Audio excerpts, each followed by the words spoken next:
Tell us about what your definition of money is and why it's so significant in your worldview. Yeah, well, first of all, I might agree that the way the system is currently operating is what is making MMT popular. But the problem is the system is not working. I mean, it's working for the government, but it's not working for the economy. It's not working for the people. And that's the problem that Austrian economists understand. And just, kind of to give you a cliff notes of, what Austrian school is versus, other schools of economic thought, Keynesianism being, probably the most popular right now. But Austrians put the emphasis for economic growth on savings and production, not spending and consumption. And so they look at all fiscal and monetary policy that is trying to stimulate demand as being misguided and actually counterproductive because they put the cart before the horse. Now, a lot of that stimulus comes in the form of money. Hey, let's just print up money so that people can spend it, and that's going to grow the economy. But the Austrians don't see any value added by just printing fiat currency, because when you print money, you don't increase the supply of goods and services to buy with that money. So all that really you have is inflation. You just have more money. So all that really you have is inflation. You just have more money chasing whatever supply of goods and services exists. And so prices go up. What money really is a way to facilitate trade. It is an improvement on barter. See, before money was invented, right? If you were a chair maker and you wanted a pair of shoes, you had to find a guy that made shoes that you liked who also wanted your chairs. So it was a very inefficient way to transact business. But when somebody realized, hey, wait a minute, gold is a very good commodity that we can trade in because it's easily divisible, it's portable, its value is stored, all gold is the same. You don't have to worry about your chair being different or your shoes being different. Every ounce of gold is exactly the same. And even if you yourself don't need the gold because you're not a jeweler, you're not making anything with gold, somebody will. And of course, gold was a luxury good. Most people like to have things made out of gold, whether it was jewelry or other ways they were adorning, their houses with it, or, whatever they had. I mean, gold was inlaid in a lot of goods. And so everybody would want gold, whether you needed it or not. So using money as opposed to barter was a big improvement. And of course, since Austrians look at economic growth as a function of capital investment, which is only financed out of savings, you want to have money that you can save and it will store its value. So when you're using gold as money, it's an ideal mechanism for saving. And so if you have more savings in an economy, you have more capital investment, and then you have more economic growth. So Mike, it's interesting because you guys both frame this in very different ways. I didn't hear any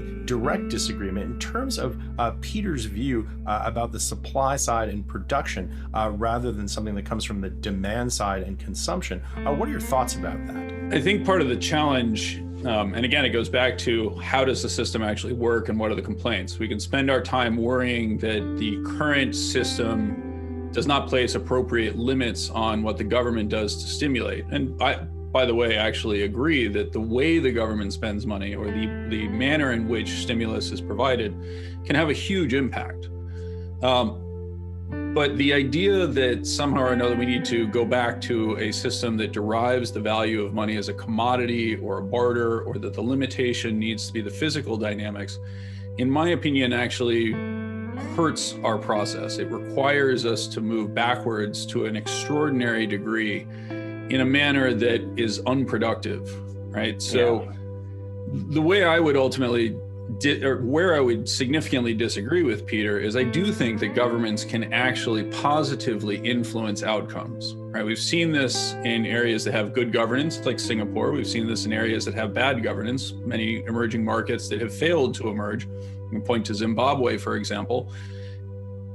Those poor decisions in terms of how to spend the resources of the state or how to allocate the resources of the state in support of the private sector are really what the complaints are on, right? The rise of the Austrian school was largely a byproduct of the work of Karl Menger in 1871 and the incipient collapse of the Austrian economy following the founders' crash in 1871, right? It was built on the idea that government had overreached and that the money had been spent in the wrong way. I don't necessarily disagree that sometimes governments will improperly spend money, but I don't think the limitation is some commodity function. Yeah, well, a couple of points I want to make. First of all, on Singapore, there's an old saying, or I don't know if it's an old saying, I think it was Thomas Jefferson, maybe I'm wrong, but the government that governs best governs least. And that's pretty much the success of Singapore or any country that has limited government. Is the less involvement the government has in the economy, the more prosperity the economy enjoys. So that is the secret of places like Singapore or like Hong Kong, in that government was small. And that was also the reason that the US prospered during the 19th century. And in fact, and this is a point where I take exception, I think that it's, you can't even argue, but I think the most prosperous period in US history, right, where living standards for the average American rose the most was probably the period between the end of the Civil War and, let's say, the beginning of the First World War, around that time period, and during that time period, you had phenomenal economic growth, right? You had the whole transformation of the U.S. economy through the Industrial Revolution from a largely, farm-based economy to a manufacturing economy. You had the invention of all sorts of goods that previously never even existed. And so people's lives really got transformed in their living standards. And that was also the purest gold standard up until the beginning of the Federal Reserve. That was the purest gold standard the U.S. ever enjoyed.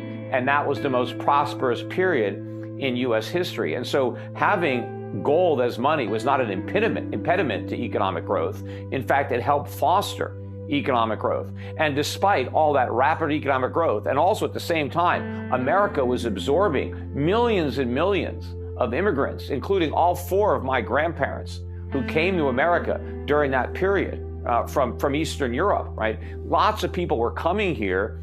And the gold standard worked beautifully. More people coming, more goods and services being produced, and consumer prices declined during that period. With all that economic growth, we didn't see consumer prices going up. We saw consumer prices going down. We saw the value of savings going up. So I don't see how you can say that it would be a step backwards to return to a monetary system that enjoyed so much success. I mean, compared to what we have now. I mean, the complete, collapse, and we go from boom to bust to boom to bust.